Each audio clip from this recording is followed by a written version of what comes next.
ang ating mga sangkap o ingredients ay 3 chicken breast, onion, beef stock. Kung gusto niyo gumamit ng chicken stock, pwede naman.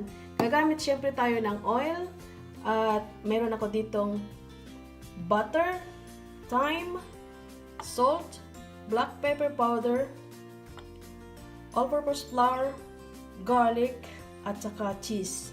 So, season muna natin yung chicken.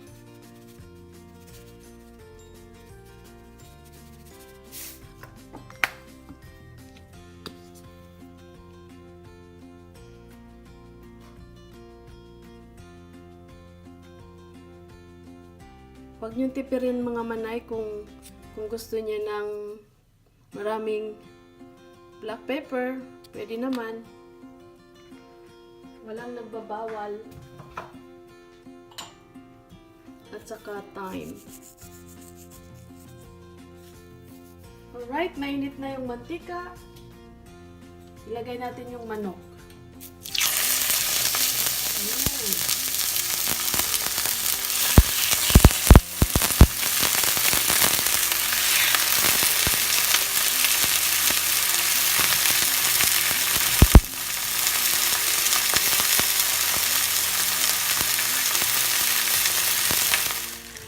Alright.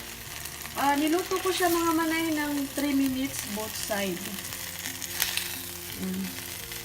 Set aside natin.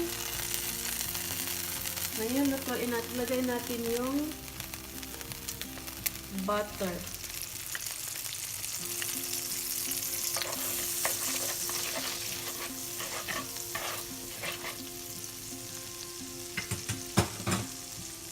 At ilagay na natin yung onion. I-brown natin yung onion.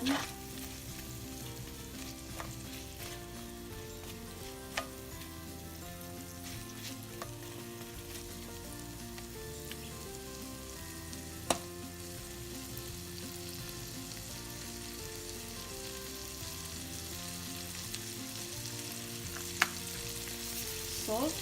Hingyan natin ng konting salt.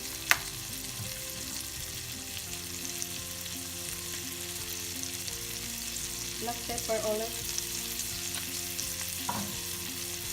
Kung gusto niya maraming, alright, yung onion nyo, nag-brown na siya, okay na to.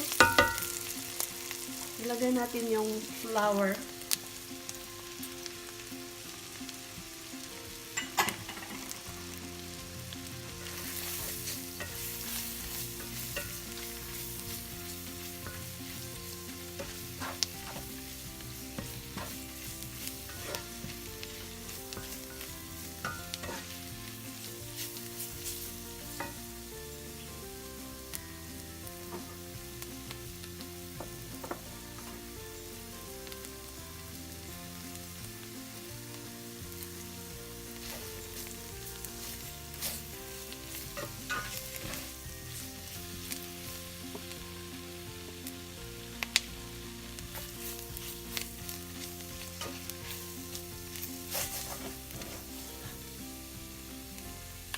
Lagyan na natin yung beef stock.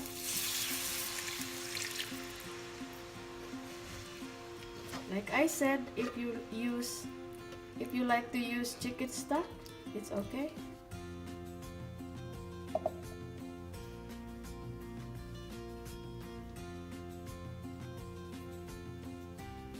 So, pakuluin lang muna natin to.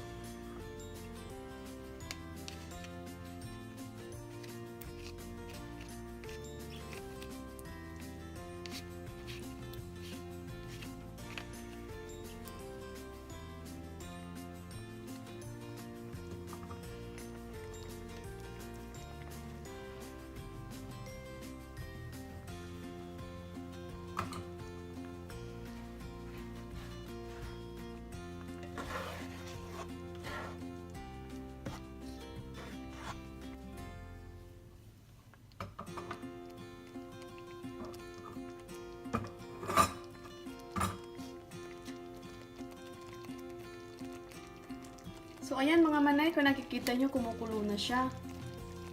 balik natin yung manok or chicken. We have to bring back the chicken.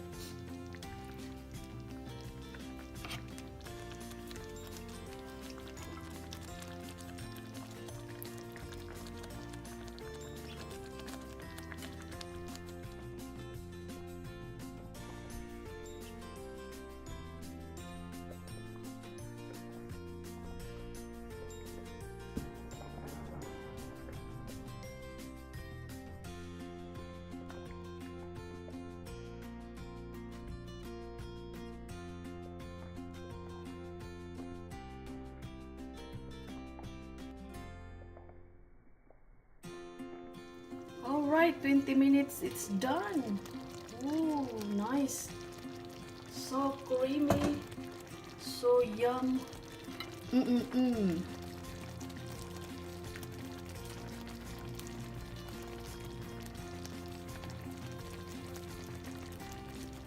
So at this point, we put the cheese over the top of chicken.